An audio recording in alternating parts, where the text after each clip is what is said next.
Bogato Mishpaka, Haya Akajai Yisrael, Haya Men Eth Mate Shel Yehuda. Good morning. I am Akazi Yisrael, and I am from the tribe of Yehuda.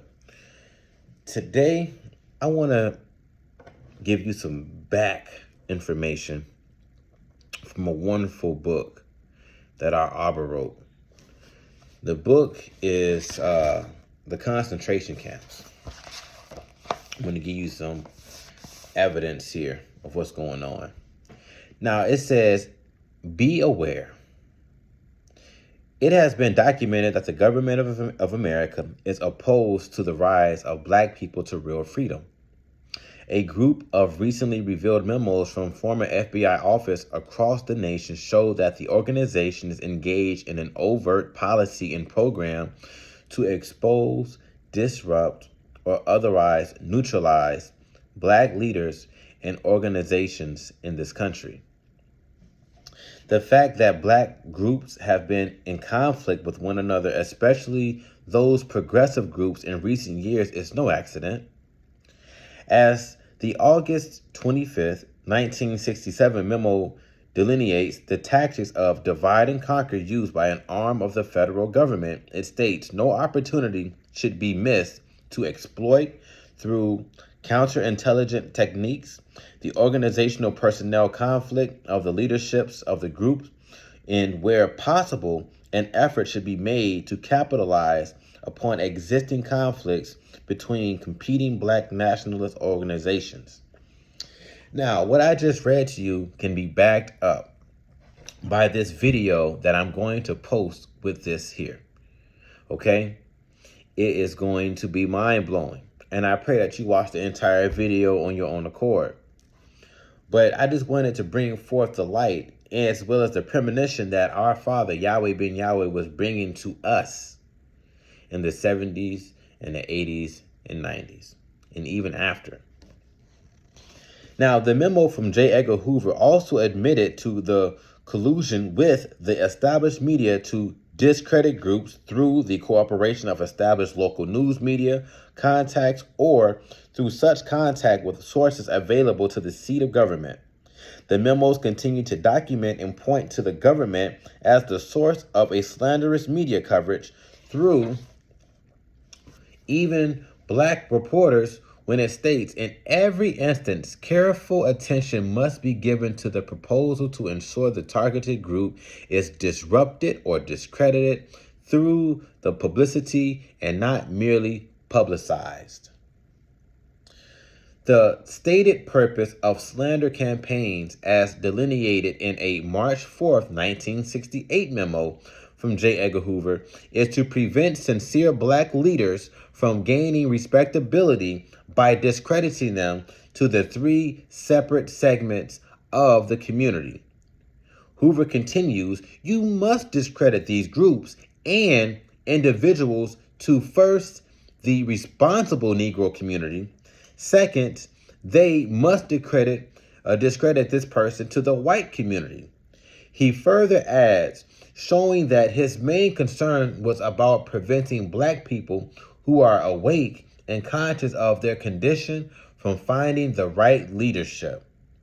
Third, these groups must be discredited in the eyes of Negro radicals and the followers of the movement. To illustrate Hoover's concern about the rise of a leader who could effectively unite Black people, he refers specifically to a religious leader to rise among specifically young Black people, and he states that after preventing the unity of Black groups who are headed toward nationhood, his primary concern was to prevent the rise of a Messiah who could unify and electrify the militant Black nationalist movement. Now, Hoover and the FBI further showed that the American government does not fear a mere political movement among Black people. No, because now you're going to be playing in their arena. But that what they fear is a religious Messiah, but not one of Christianity. The state religion, which is the memos show clearly that they feared one who would change the religion of especially the young. As J. Edgar Hoover said, specific tactics must be used to prevent the Messiah from converting young people. Now we know that this is talking about Yahweh ben Yahweh. Yahweh ben Yahweh did not give us a religion, though we call ourselves the nation of Yahweh because that's what we are. We are the nation. That means we are the people of Yahweh, right? Yahweh never gave Israel a religion. He gave Israel laws.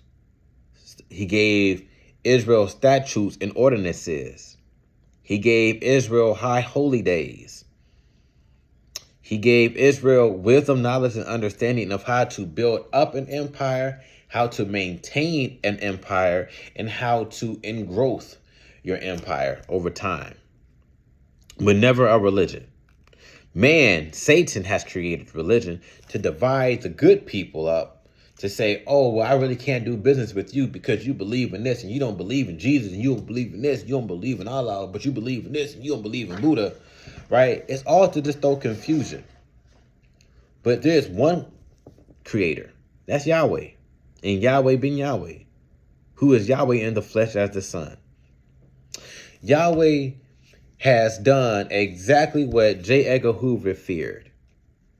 He came, he rose, he electrified the minds of the dead Negroes, reuniting us with the extinguished knowledge that we are the Israelites, the Hebrew Israelites of the Old Testament Bible. He showed us how to study with the 10-step study method. And today, I bring to you the evidence that what we just read was actual, factual, and tactical points the FBI has done. Without further ado, I want to read 2 more pages for you. And then we'll go ahead and put the video and you can enjoy it and be able to hear the facts that Yahweh really is God. Tehillah Yahweh. All right. Let's get back to it. The San Francisco office of the FBI participated in Hoover's program to the point that they formulated a plan for the disruptive information of a Bay Area-based of national black organization.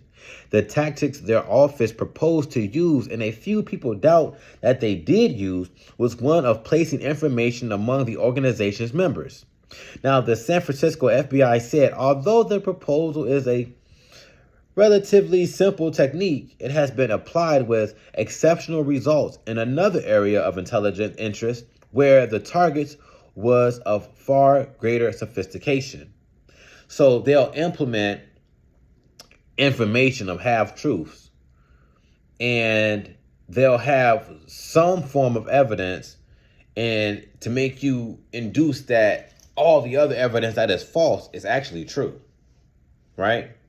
Give a little, take a lot.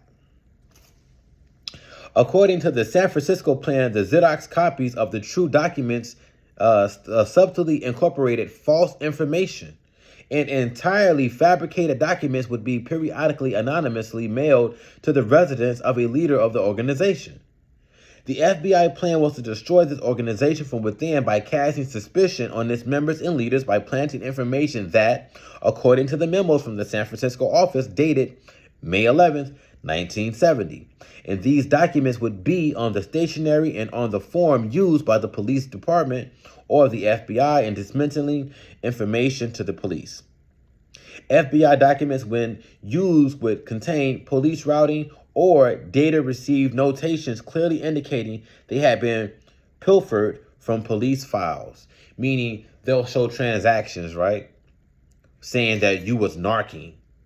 They'll show transactions and they'll mail it or they'll leave it out and they'll put your name on it to where it'll be hard to dispute this when someone else comes around and finds it. So then what causes is it causes a shift to take place within the congregation of that black nationalist group. Man, dude, narking. Dude doing this. I seen it, bro. Look, here go the letter right here, bro. That's what they do. And then it causes doubt, which is called separation. Causes disruption. And it causes the disseminating of that thing, right? A lot of people fall for this. They do it all the time in the first 48 when they sit down and, you know, they watching you trying to act tough, rocking back and forth, probably smoking a cigarette. I ain't saying nothing. I said, you don't got to. Lil James just said everything. What? Yeah, and they'll give one factual truth that they know to make you sweat. Lil James said you was over there Friday night and you had on these J's. Man, I knew I couldn't trust, and then they break down, right? They just gave you a basic truth and to make you believe that they know already what you don't want to tell, and then you'll get to telling everything, right? Again, give a little, take a lot. In October 1961, a memo was directed to all FBI offices to be alert to determine evidence of misappropriation of funds or other types of personal misconduct on the part of militant nationalist leaders, so any practical or warranted contingencies or counterintelligence may be instituted. These are collusive forces among the establishment which are dedicated to destroying any institution which stands as a model for black excellence. Okay? So, oh look, we got a website you can go to, and I'll go ahead and post this website as well. On that note, I hope y'all have a wonderful day. Praise Yahweh ben Yahweh. Yahweh shall declare the decree, and we shall publicize the name of Yahweh in the works. We love you so much. Please study to show thyself approved unto Yahweh. Be a workman who is not ashamed, because you are rightly dividing the word of truth and working your way back home to Hila Yahweh.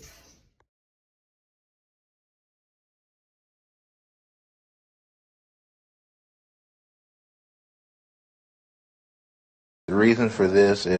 In the summer of 1978, I interviewed a man who worked as an informer for the FBI during the 1960s. His name is Dothard Perry, also known as Ed Riggs, also known as Bill Perry, also known as Othello. How were you paid? The pay was always in cash. Cash, and you would sign a card. It would go like this. A rendezvous or a drop-off point would be picked out either by yourself or the agent. You would meet the agent there. Usually it would be in a vehicle. You get in the vehicle, he would hand you the money. He would tell you first to count the money. He would tell you the amount while you counted it. If the amount was there, he would then bring out a card. On that card would be for the week of such and such. In other words, the week was dated. So-and-so has been paid the amount of. Then you would sign the card, and then the agent would sign the card. The reason for this is that if all of a sudden the IRS became very interested about where you were getting all this extra money from, you could always tell them to go back to the Bureau, and the Bureau would have your cards on file. I see. Were there such things as bonuses? Oh, yes. What were they paid for? Bonuses were paid for, suppose while you were meeting with, or you were at a meeting with Bobby Seals, Chulai of the Red Army happened to come to the meeting too, which is something which would be a new development. That's bonus time. In other words, a hot piece of information. Hot piece, very hot piece.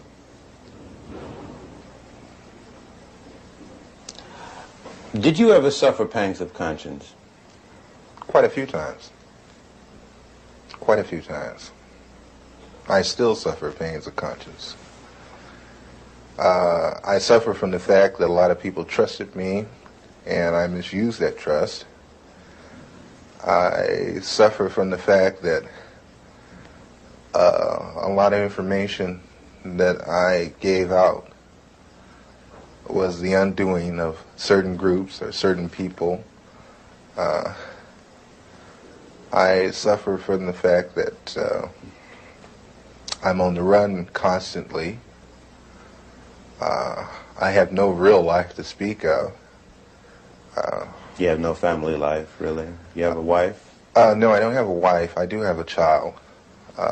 I can't see her that often. I have to stay away from them because once I come around, the Bureau shows up and harassment starts. I have very few close personal friends, no one to really confide in. It's like being on the outside of a glass jar and everything is happening inside the jar, but you're on the outside. You can see it happening, but you can't participate. Why have you decided to talk to me? For the simple reason, I think this information should be getting out, should be put out to the public. I think not only black people, but everyone should become aware of what your so-called law enforcement agencies do to so-called enforce the law. Because between you, myself, and the audience, I've seen more felons in law enforcement than I have in prison. Many would say, well, look, you yourself just got through saying that the DLA was involved in criminal activity. What's wrong with wanting to put them in prison? How would you answer them? I would answer them this way. First off, we have to understand why they did what they did. But I'm not even gonna go off into that psychological hoo-ha. What I'm going to say is, when you become just as bad as the people that you go after, then there's nothing gained and a whole lot lost. You also were active in the infiltration of many cultural groups. Before we go into that step by step, how much research and study did the FBI engage in of black culture in the late 60s? A great amount. Give me an idea. From the thing is, I can. They have a file on every type of magazine that blacks read. They have a file on the music. Music, dance, theater, actors, comedians, you name it, man. And they would actually study these different... Yes. Oh, yes, definitely. What would they do with music? To understand the people, you have to understand the culture. To infiltrate, you have to understand. You had a lot of so-called white liberals that were infiltrating the so-called black groups using the information that they had gathered from the studies of blacks. You mean just to understand the behavior pattern of our people? Oh, yeah, I can, Will Heaton could name out some jams of Miles Davis that I hadn't even heard of. He could name off some books that I hadn't even read pertaining to black culture. Did you ever see agents actually studying the music of... Yes. Yes, I've seen them going over even video portion of cultural events.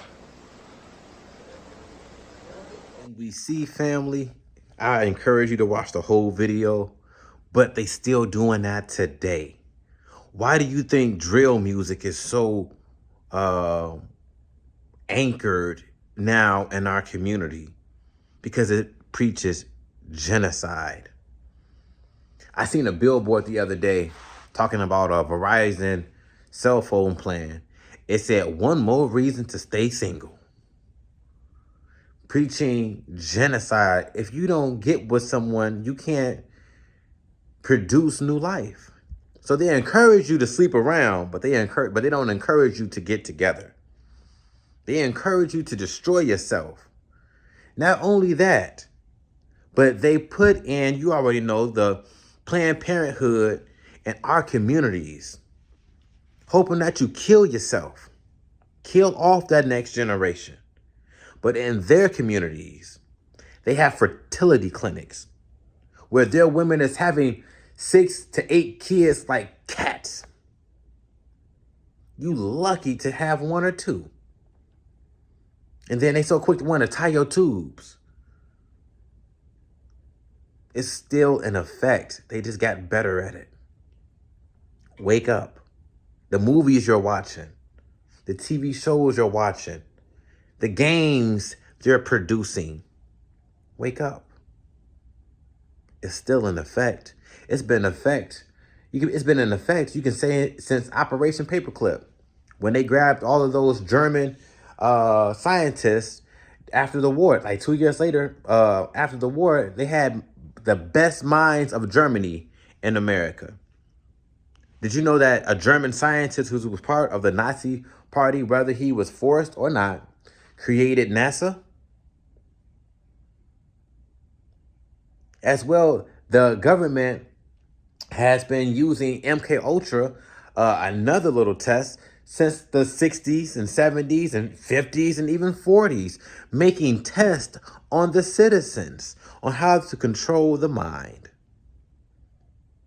So I pray that you open your eyes and see the snake hissing in your ear, and that you have the power of the Kirta to turn that flaming sword upon that serpent and slay it.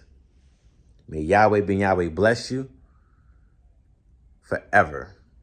Praise Yahweh.